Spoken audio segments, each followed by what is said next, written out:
Adam Gaddan, le soi-disant Al-Qaïda américain, qui s'est autoproclamé le spécialiste média pour Al-Qaïda, qui a aidé à produire beaucoup de ces soi-disant vidéos d'Al-Qaïda sur Internet. Ça a contribué à la haine des musulmans, tout ça, parce qu'il montre qu'Al-Qaïda est méchante, que les musulmans sont méchants. Should you fail to comply in full, we will deem it sufficient justification to continue to fight and kill Americans.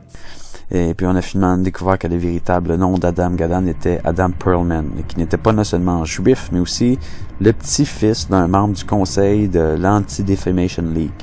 Si vous avez suivi l'histoire, l'Anti-Defamation League, vous découvrez qu'ils ont été impliqués dans le soutien, sous des couvertures de beaucoup de soi-disant mouvements américains nazis.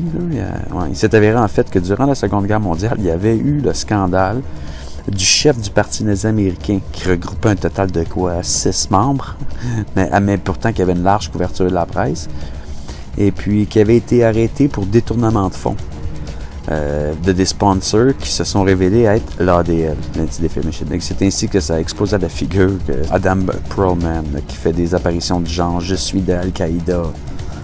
Regardez, j'ai un turban sur la tête, je suis un musulman effrayant. Haïssez-moi, craignez-moi. Bien sûr, on rit déjà de lui parce que nous savons qui il est, tu sais. OK. Donc, ils ont infiltré leur doublure et c'est un nouveau membre d'Al-Qaïda américain nommé Youssouf Al-Khattab. C'est ça. Ou quel nom effrayant. Là, c'est photos, là, le monde avec des fusils et des couteaux habillés en Rambo, là.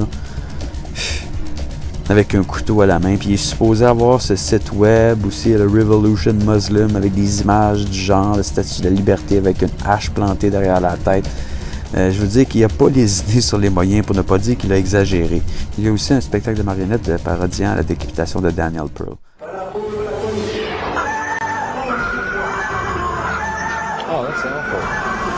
Ça ressemble plus à un film de série B, là, mais bon.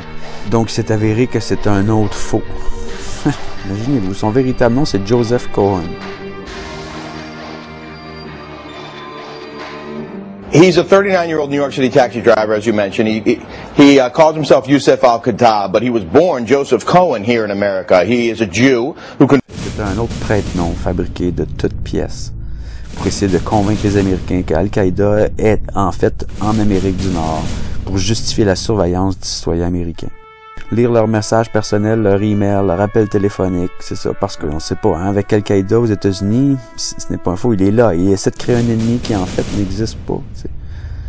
C'est toujours ça, dans le but de justifier un régime totalitaire aux États-Unis, au Canada, puis éventuellement en Europe, et les encourager à aller attaquer avant qu'ils nous tuent.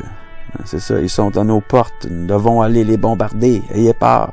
Ces satanés musulmans, parce qu'ils essaient d'infiltrer dans notre pays, puis ils enlèvent les marques de coussins qui sont à cause du réchauffement climatique. C'est ça, puis c'est insensé. Tout ça, c'est juste la propagande de guerre. Les gens embarquent. Hostie.